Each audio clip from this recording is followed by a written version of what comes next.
امام شافعی رحمۃ اللہ تعالی علیہ ارشاد فرماتے ہیں یا آل بیت رسول اللہ حبکم فرید من اللہ فی القرآن انزلا کفاکم من عظیم القدر انکم من لم یصلی علیکم لا صلاۃ لا.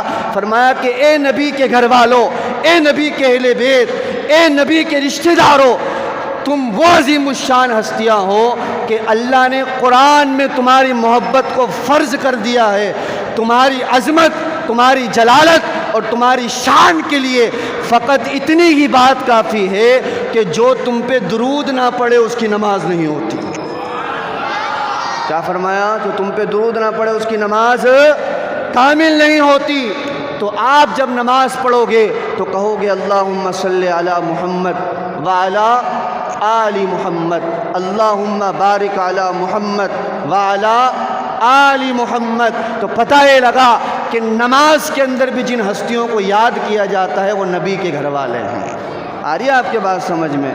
تو نماز جیسی عبادت میں بھی اہل بیت اطہار کو نہیں بھولا جا سکتا. ان عظیم الشان ہستیوں کا مقام ہی یہی ہے.